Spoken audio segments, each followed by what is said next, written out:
Coming up on No Pulp, Ohio State flexed its muscles again. John, seems like we're barreling towards quite a game in November. Oh, we certainly are. And Oklahoma State, the other OSU, the worst OSU, got absolutely walloped by a backup quarterback. We'll let you know what went wrong for the Pokes. And we've got that guy, John Dales, matching up against Danny Tao in the Juicer. Stick around, you're certainly not going to want to miss that. Plus, it's that time of year. College hoops is right around the corner. Jacob and I give you our preseason predictions and award winners. Ladies and gents, all that, and you're not going to guess this, a whole lot more. No Pulp starts right now. Sonny DeShero from Auburn. The freshman never win. The freshman never win championships. John, man, you are an absolute square. Cleveland the catch. Good if it goes. Oh, he hit it. Wow, it is getting serious. Frankly, I'm pretty embarrassed. Bang! Really hit the field all day like all night like on the blue line, Welcome into No Pulp. Jacob Morris and John Dales. So happy to be back with you. John, we are yet another week closer to college baseball season. That's what I'm here for. I'm here to talk Golden Spikes Award, and that's all I'm really here for. I got nothing else. Unfortunately, we're going to have to wait until the spring for that. College football season is here, so hey, let's get into it. We start with a rivalry action, Michigan and Michigan State. The Wolverines handled the Spartans with relative ease, 29-7, but John, the scoreline, not the storyline in this one. Overshadowed by conflict afterwards. Several Michigan State players caught on video surrounding and punching and kicking Michigan DB Jaden McBurrows. Michigan head coach Jim Harbaugh said another player was attacked not on video, and he was more than a bit frustrated, understandably, after the game. I can't imagine that this will not result in criminal charges. An apology will not get the job done in this instance. There should be serious consequences for the many individuals that are culpable.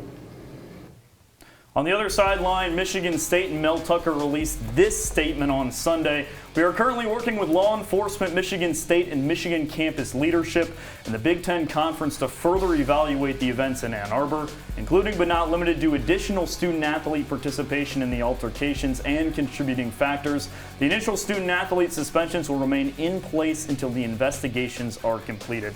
John, you expect certain confrontation in a rivalry game, but that was shocking after the fact, and the tone of both coaches' statements couldn't have been more different either. Yeah, and right after the game, Mel Tucker was also talking with Kevin Warren, the commissioner of the Big Ten. It's just a bad situation all the way around. There's no good part of it, and you know, after a game like that, just seeing the scene of McBurrows running into the locker room, we're showing it to you right now, up ahead of his team towards the Michigan State players, you kind of get the feeling in the pit of your stomach right there that, yeah, something bad is about to happen. Yeah, and it's never good when those things happen after the game. Look, competition is awesome. You and I, the biggest fan of Michigan and Ohio State, right? That sort of conflict, confrontation. But this is entirely different, especially when it escapes the 60 minutes within the game. It's also just not a good look for a Michigan State team to get run off the field and then do that to a player after the game. Yeah, I just don't think it's a good look for anybody involved. I think it kind of tarnishes the rivalry, too. It's just going to be weird next year again when they play. This is certainly going to be looming over that. Exactly, and it's not like it provides fire, sure, but in kind of a bad way. This could result in suspensions, and Harbaugh's calling for criminal intent as well. I think both of those are probably going to end up happening, too. Well, all right. That's a pretty bad start to your weekend if you're a Big Ten football fan, but there was another pretty good game. It was Ohio State against Penn State. The Buckeyes turned it on in the fourth quarter and took down Penn State 44-31. Jacob, I'll start with this. What's the difference between those first three quarters and that fourth one for the Buckeyes? Well, I mean, it seems like Penn State kind of just, or rather Ohio State kind of just turned it on. 21-16 with 9 minutes left. It wasn't like this game was over by any stretch of imagination, but then Ohio State goes on a 28-3 run. And I think the biggest difference, I don't see this as a negative for Ohio State, John. The defense showed up in the fourth quarter, and that's what didn't happen for the Buckeyes last season. You see them in the trenches doing things that they struggled with last season, and now you have an Ohio State team that is 10th in the country in scoring defense and, oh yeah, 2nd in the country in scoring offense. They're balanced. I don't see this as a negative. They found a way to win against the toughest test so far. Yeah, the defense, it caused turnovers. That's what I really thought was the big difference. That 8-minute and 30-second mark, all of a sudden, it's a real close game. It's a one-score game. Sean Clifford fumbles the ball. Ohio State scores on the next play.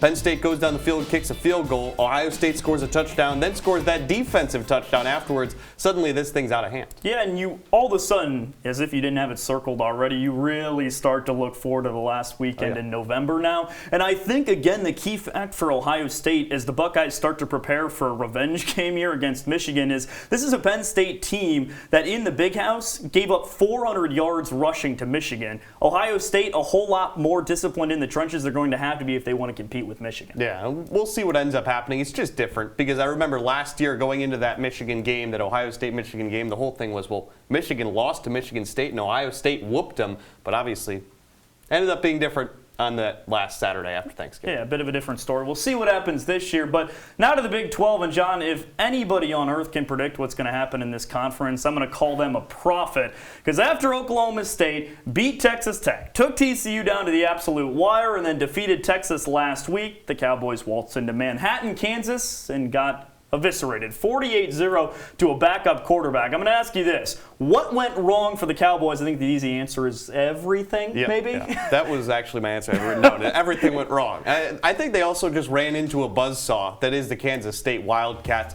I really liked them this year with Adrian Martinez, and then even with Will Howard throwing the football for him. Look at that, 300 yards and 4 touchdowns. This is not all just bad Oklahoma State. That's a good Kansas State football team, a 6-2 Kansas State football team. But yeah, I was shocked by that. And you start to worry about Oklahoma State. Spencer Sanders goes down, he gets injured. Mike Gandhi says, I hope we have him back for Kansas, but you lose your starting quarterback, and then you look at the rushing category for Oklahoma State, you're talking about less than 2 yards per carry. So if you're playing QB2 next week and you can't run the ball, it could be pretty darn difficult against the Jayhawks. Yeah, I will say, though, I think this was just a case of Oklahoma State kind of laying an egg in one game. I don't think that they're a bad football team, and I don't think suddenly you say, what happened to them? They were in the Fiesta Bowl, won the Fiesta Bowl last year, top 10 team this year. Where did it all go wrong? They got blown out. That was what happened. They did get blown out. It was weird to see because for Mike Gundy, since being in Oklahoma State since 2005, how about he's never gotten beat by 40-plus points? Wow. Gets beat by 48 by the Wildcats. Regardless, the Big 12 rolls on because it seems like it's anybody's conference. But we'll see what happens with the Cowboys as well as the rest of the conference coming up. But now it's time for our first break here on No Pulp. And folks, don't go anywhere. When we come back, John Dale, Danny Tao in the juicer. I've heard it's a matchup of Titans. We're going to see it after the break. Don't go anywhere.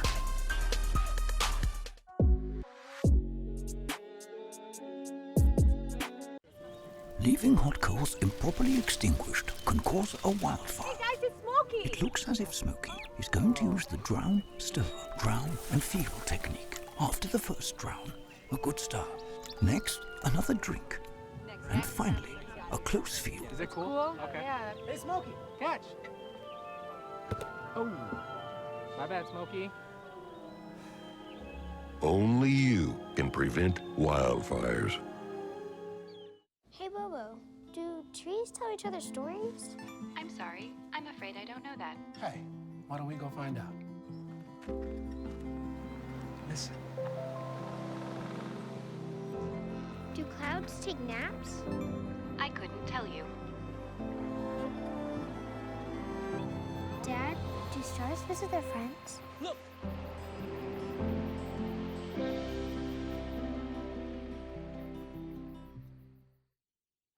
Here's to the straggly ones. The first ones. But hey, I look good with this ones. The black, brown, red, and gray ones. The itchy ones. The ones grown by Dad. The ones grown for Dad. The I nearly didn't do it this year ones. And the absolutely filthy ones. They all raise awareness, raise funds, start conversations, and save lives. Because whatever you grow will save a bro. Learn more at Movember.com.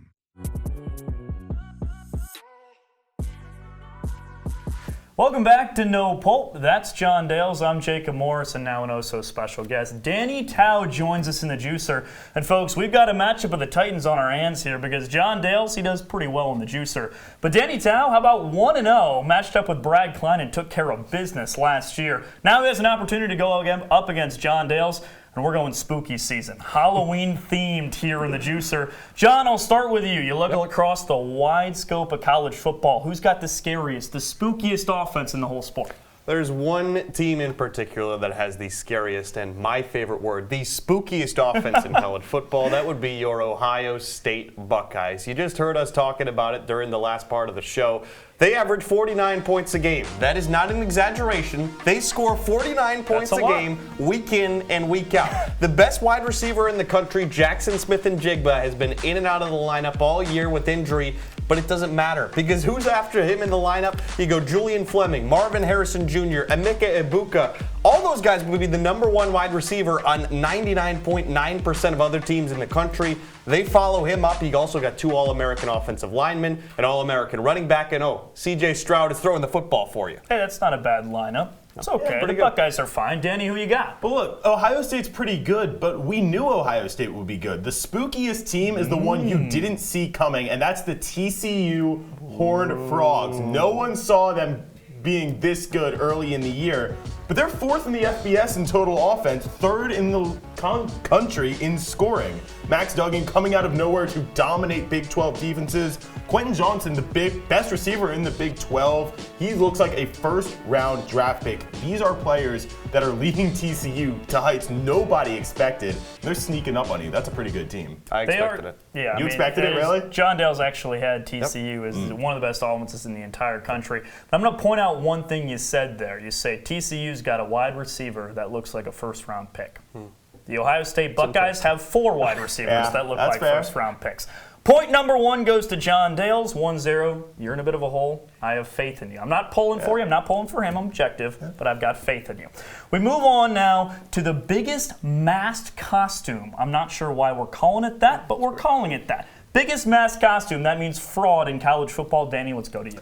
Well, we're talking about teams that are wearing a mask. I'm looking at the Alabama Crimson Tide. Calling out Nick Saban. Yes, I am. This looks like a normal Alabama team on paper, but it's like that Scooby-Doo meme. You pull the mask off, and you see just another good SEC team. Look, they're good. I'll give you that. They've got a lot of guys who are going to play on Sundays in the future. But who have they beaten? Their best win is a 1-point win over Texas. This might be the worst Alabama team in over a decade.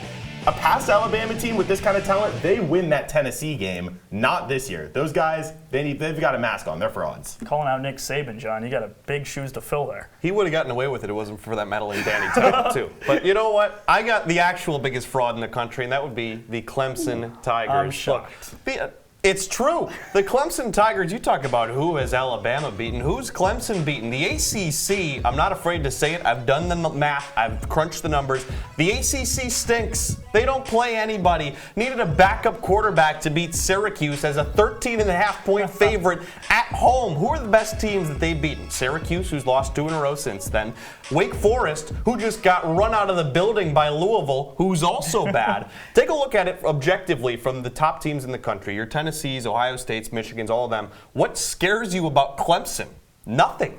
Well, again, compelling arguments on both sides, but you're telling me if Alabama and Clemson matched up on the field right now, you're taking Clemson? Yeah.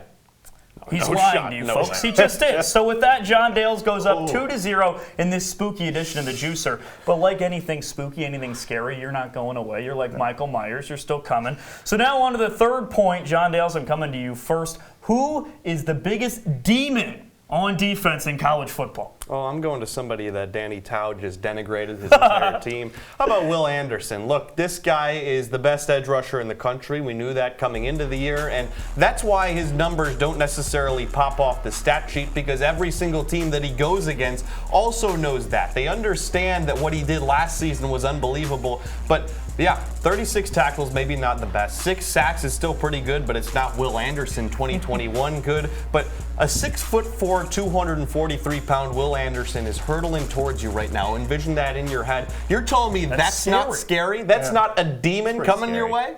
Listen, we know he doesn't like the Alabama Crimson Tide, so he's not convinced. Who's No, not at all. That's a guy who doesn't have great numbers. How about the Big Ten's tackle leader, Jack Campbell, a starting middle linebacker at Iowa? Look, when you're talking guys who you have to game plan for, why not the leader of arguably the best defense in the Big Ten? This is a team that you have to focus on their defense with Iowa. He's got QB seeing ghosts out here. He's a preseason first-team All-American, first-team Big Ten, the leader of one of the best defenses in the country. How can it not be Jack Campbell? Alabama good, Alabama bad, Iowa good. Is that what you're saying? I'm not saying Iowa defense good. Listen. I'm sorry, but when you're talking about Will Anderson versus an Iowa linebacker, I'm going Will Anderson every single time. John Dales is up 3-0, but hey, I talked to the producers beforehand. This one upcoming, worth 3 points. If you tie it up, we're bringing in a random subject that neither of you prepped for. Wow. So, with that being said, John, I'll come to you, a lot on the line here. Yep. Give me the best haunted house, the best environment in all of college football from what you've seen. This is an easy answer for me. I've kind of catered to the SEC to this point. I'm going to continue doing that. Tennessee, Neyland Stadium is rocking all season long. 8-game winning streak for the Volunteers at Neyland, and it doesn't show any signs of stopping. They beat your favorite team, the Alabama Crimson Tide there.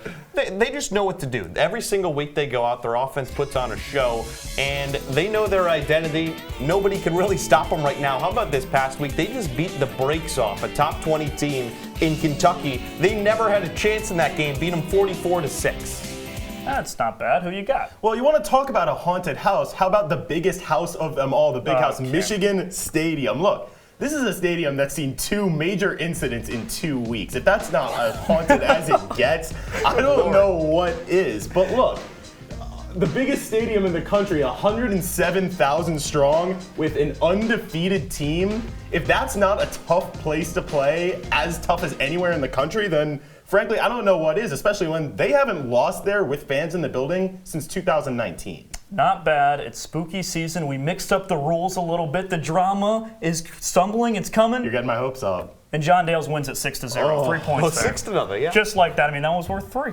Just like that. John Dales crowned over Danny Tao. Mr. Tao moves to 1-1 in his career. But that wraps it up for the Juicer. Unfortunately, hey, stick around when we come back. College football goes out the door. John and I talk college hoops. No Pulp. Back after the break.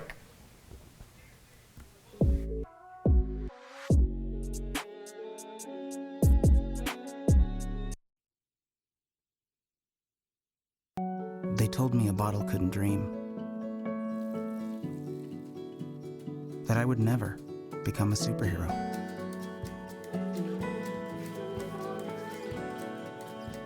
But I learned how to fly. Just to come back in a new disguise. And be the hero that I've always wanted to be.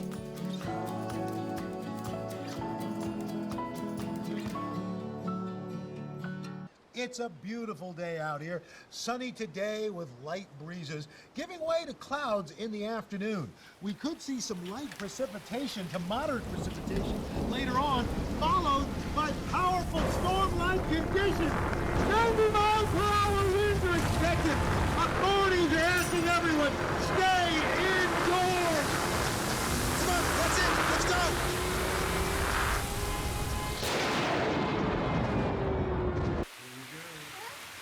Here we go. We're gonna go out there in the rain. Gonna get wet. All right, here we go.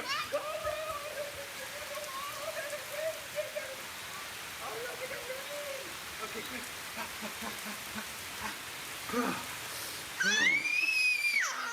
Oh yeah, yes. So much fun. Mwah. We're getting so wet.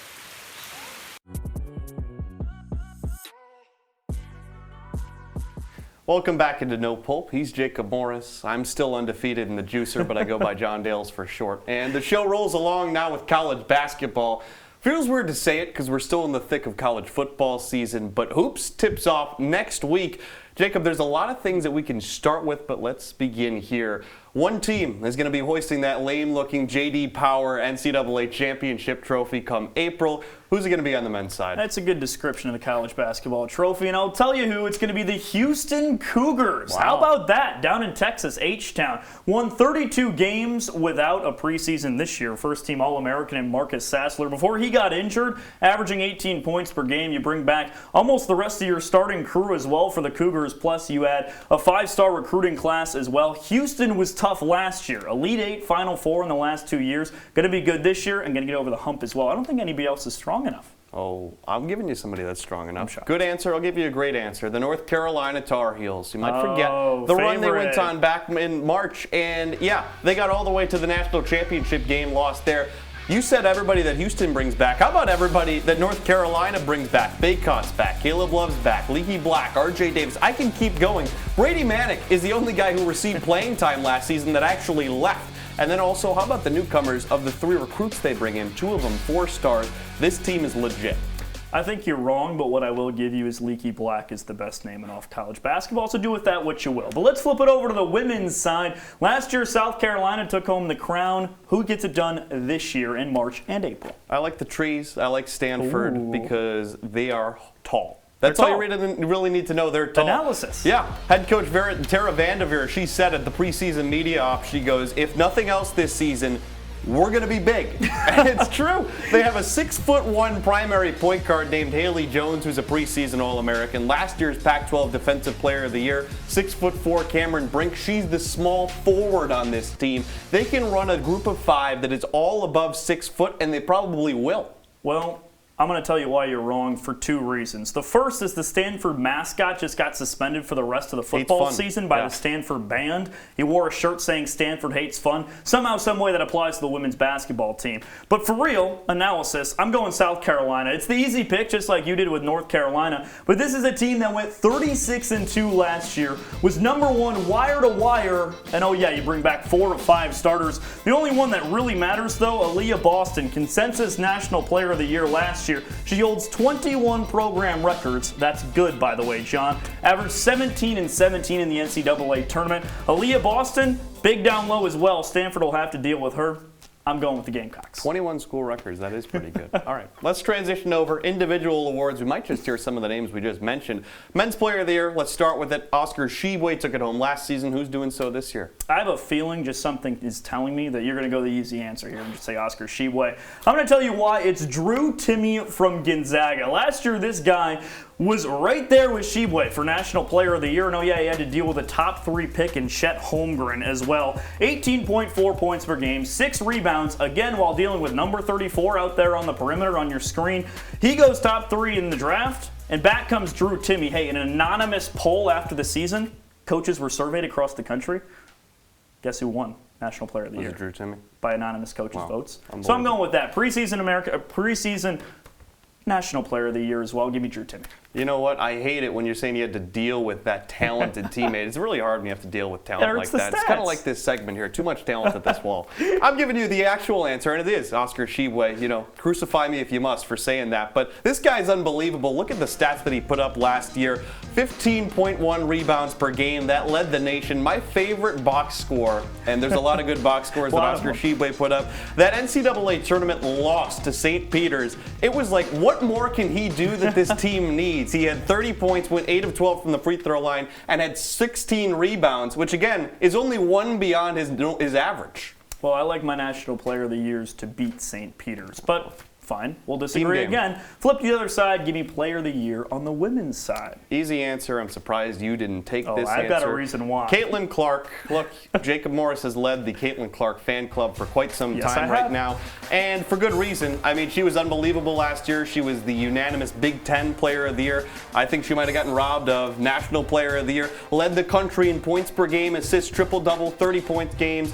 She's going to be the Player of the Year. Well, I disagree. I'm the Caitlin Clark fan club leader, but I am not picking her. I'm picking Aaliyah Boston because if 28-8-8 didn't get it done for Caitlin Clark last year, it's not getting it done this year. We already ran through Aaliyah Boston, 17-17 in the tournament, double-double throughout the season. That's what it's all about. Give me Aaliyah Boston Player of the Year. All right, we'll see who ends up being right about that. I can already hear the squeak of the sneakers on the gym floor. We've got another break right now, though. When we come back, we've got our final words and plays of the week. Don't go anywhere.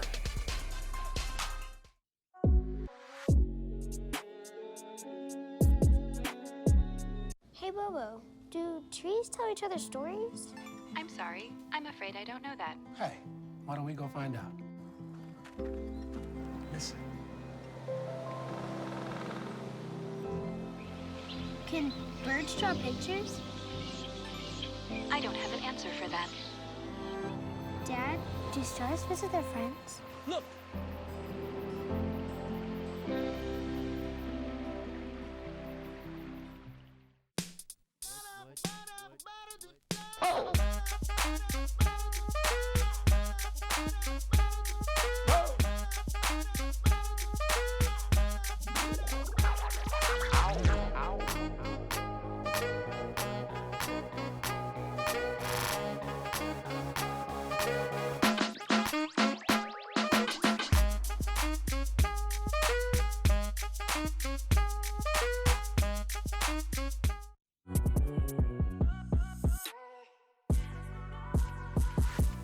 Welcome back into No Pulp. Jacob Morris, John Dales. Screwed that one up. John Dales, Jacob Morris with you wrapping up shop here. We talked college basketball in the last block. Let's go back to college football. Lots of plays to choose from. Give me your play of the week, John. Easy one. I'm highlighting JT Tuimoloau. Great pronunciation by me right there. Take a look at this fourth quarter game-clinching pick six with a guy trying to cut block him. JT Tuimoloau takes it to the house, puts the icing on the cake in this game. Also had 2 sacks, forced fumble recovery.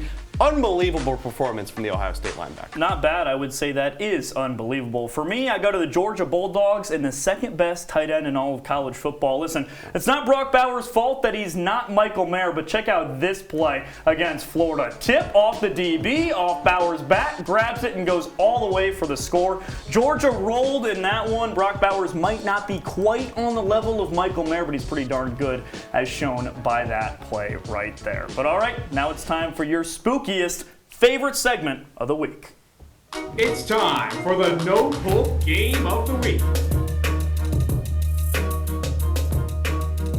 Always great to hear Matt Bonaparte's voice gracing my eardrums. We're talking Georgia and Tennessee, John. Number 1 versus tied number 2 in the AP Top 25 since Tennessee and Georgia are tied. What you got? Who you got between the Vols and Dogs? I like the Vols. I do. I just think that it's their year. It just seems like they're a team of destiny. Georgia kind of started out a little bit like, oh, do we really believe in these guys? Should have probably lost to Mizzou. Tennessee's been solid all year. I like Hendon Hooker. I like Tennessee. I like the Dogs in this one. Was a little bit surprised to see them opening as 8-point favorites against Tennessee, but I think the Vols' luck kind of finally has to run out. I think Tennessee's for real and really darn good as well, but I think the Dogs get it done against the Vols. But now to our final words we go. Ladies and gents, enough about the Blue Bloods, about the dynasties. Let's talk more about the UConn Huskies. It's not deja vu. I came on this show 4 weeks ago, and I told you how for the first time in 1,073 days,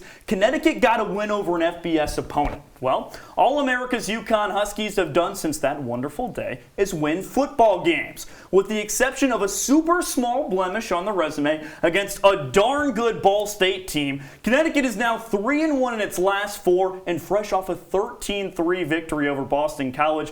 That's right, an ACC opponent. It was UConn's first win over a Power 5 opponent in 6 years. John and I jabber away about Nick Saban, Dabo Swinney all the time, but to see a UConn program that was 10-50 over the last 5 seasons win not just one, but multiple games, that, John Dale's what college football's all about.